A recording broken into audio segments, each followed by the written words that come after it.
Hi friends, welcome to JVR Material Industries. Actually, 2 days before நம்ம customer ஒருத்தர் வந்திருந்தாரு. So வந்து நம்ம ஹோம் டெக்கர் வாலெட் எல்லாமே பார்த்துட்டு அவருக்கு வந்து பிடிச்ச விதமாக ஒரு வாட்ச் லைக் பண்ணியிருந்தாரு. இந்த கோல்டன் வாட்ச் தான் இது. ஆக்சுவலாக பார்த்தீங்கன்னா இந்த கோல்டன் கலரில் நம்ம இந்த டயல் கொடுத்துருக்கோம். பட் இதோட ஹேண்ட்ஸ் பார்த்தீங்கன்னா பிளாக் கலரு அண்ட் வந்து இதோட பின்னாடி அந்த பேட்டரி வந்து நம்ம நல்லா இதாக கொடுத்துருக்கோம். ஸோ இது மிஷின் குட் மிஷின். ஸோ அவருக்கு வந்து லைக் பண்ணி பிடிச்சனால அவர் வந்து ஆக்சுவலாக அதை பர்ச்சேஸ் பண்ணிட்டாரு. அவரோட டெலிவரி பேக் தான் இது. ஸோ அவருக்கு வந்து இன்னைக்கு டெலிவரி பண்ண போகிறோம். ஆக்சுவலாக அவரோட டெலிவரி அவருக்கு சொல்லுவார்.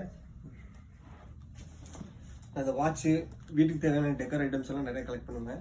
அதில் வந்து பார்த்தீங்கன்னா பார்த்துலேயே கொஞ்சம் யூனிக்காக தெரிஞ்சது இந்த ஒரு ஷாப்பில் தான். ஏன்னா நிறையா இது பின்னாடி பார்த்தீங்கன்னா தெரியும். இவ்வளோ வந்து லேசர் கட்டிங்கள் அவ்வளோ மைன்யூட்டாக கிளியராக பர்ஃபெக்டாக பண்ணி வச்சிருக்காங்க. ஏன்னா இந்த ஒரு ஃபினிஷிங் வந்து ரொம்ப நாளைக்கு அப்புறம் இங்கே பார்த்த மாதிரி எனக்கு ஒரு ஃபீல் ஆச்சு. அதனால டேரெக்டாக கடைக்கு வந்து எடுத்துட்டோம். இன்னொன்று பார்த்தீங்கன்னா இதில் மெயின் இந்த லைட்டிங் தான். இந்த லைட்டிங் வந்து எதுலேயுமே பார்த்ததில்ல. எனக்கு இது கொஞ்சம் பர்ஃபெக்டாக தெரிஞ்சது. அதனால இதை எடுக்கிறேன். தேங்க்யூ.